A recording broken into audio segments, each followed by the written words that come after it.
distance. Okay, now I find it sorry about that. I find it difficult to understand why this narrative that it is herders, farmers crisis, Muslim, Christian, and you're saying that it is deeper than that. That's political. Now, the political authorities, are they actually aware of what you're saying, whether it is the state government, the local government, and the federal government? There is nothing that anybody or nobody is not aware. If you have a wife at home and she's pregnant, the first 2 months, even if you don't know in the first month, the first 2 months, you will know that she's pregnant, waiting for the 9th month. So if the first month or the first instance, the narrative was herders, the second instance, now the 9, how many years? 20 years. Farmers and herders, where? How? So what do you make of the visits of former presidents have visited there? Defense chief visited, national security advisor, and all that. We have the Operation Safe Haven. So how would you assess their operations and performance over the years? They are doing their best. As far as I'm concerned, they are doing their best. But the political will to take it to the next level is what everybody is scared of. Either scared of the next election, scared of my position, scared of ethnic pressure, scared of religious pressure or whatsoever. The political interest to solve issues in this country is our major problem when it comes to political. When you look at the political interest, the ethnic interest and the religious interest, so it is our turn. So nobody, please don't make it look so political.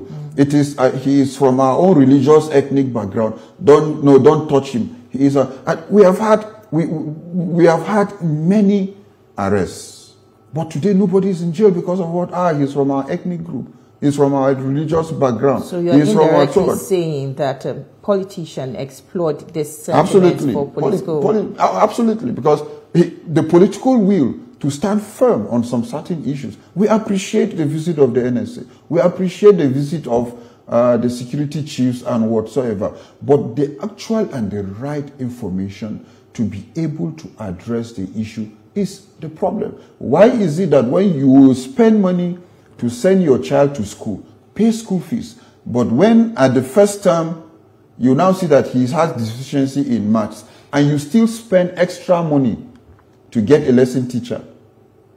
So why can't they go that extra mile to solve the real problem? Because nobody, today if you say it is farmers herders clash, where is the clash? Clash, show us victims from both sides. Go. Today, villages have been sacked, true or false, or true or no. It's there. It has been sacked. So how can we chase those people that are in those communities? And Plateau State has 17 local government.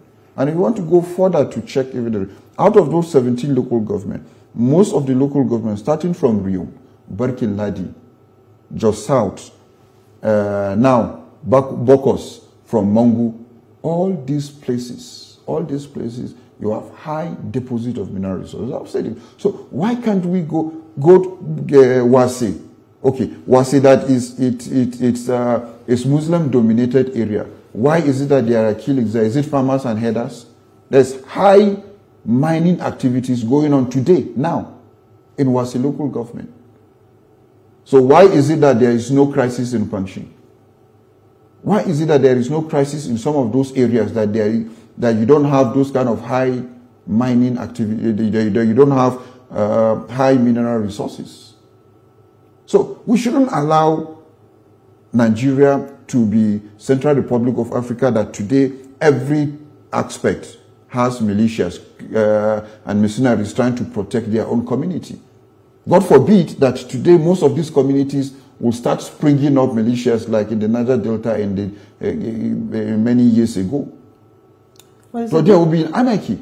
But what the state governor has been doing is to calm nerves. People, we can do something. What state governor? So, and today in the Southwest governors have come together and ensure that, look, Amotekun and community policing take charge of security within the zone.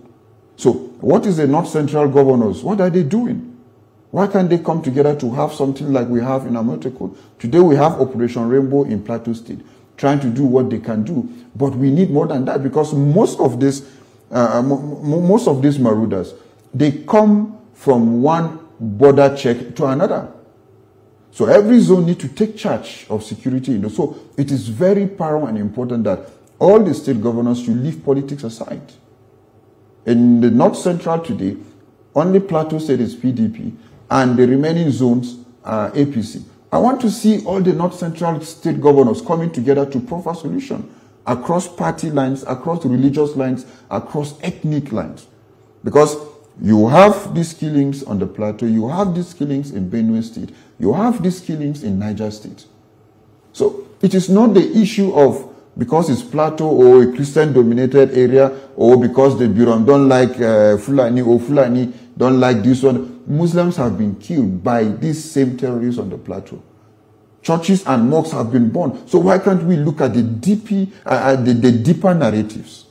So from what I gather from what you've said so far, this matter has gone beyond the conventional security architecture as we have it in the country. But do you think that state policing or community policing may be the magic wand in stopping the needless blood in Plateau State? Yeah, I strongly believe that it will reduce it drastically. One thing with a thief or terrorist, once they know that you have the capacity to stop them, you have the capacity to checkmate, they will go away, they will move to the next place that is vulnerable. Because why is it that if your house is securely, heavily secured, armed robbers will not come, but will go to the next building that is not secured?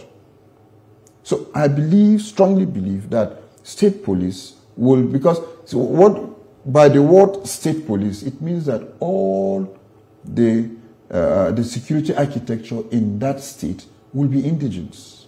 No, you have indigenous, but if they are ill-equipped, can they stand? No, once the law gives the state police, the governors and every state, definitely they will acquire ammunitions alongside with whatsoever they will go and get it. Is it through the federal, or every state police officer will be equipped? Every governor will know that, look, we need to equip us. It will now be a law for the state governor to make provision to acquire most of it within his own budget, not to wait for the federal government. Check every security formation in this country, even the STF. If STF have 100 personnel, I'm very sure that they don't have 100 ammunitions in terms of either APG or whatever, that every one of them will be able to mount. You can only have those that have something in front that can give cover. So in terms of even our own security apparatus, our security agencies in Nigeria are in deficit because they can't match what these terrorists have.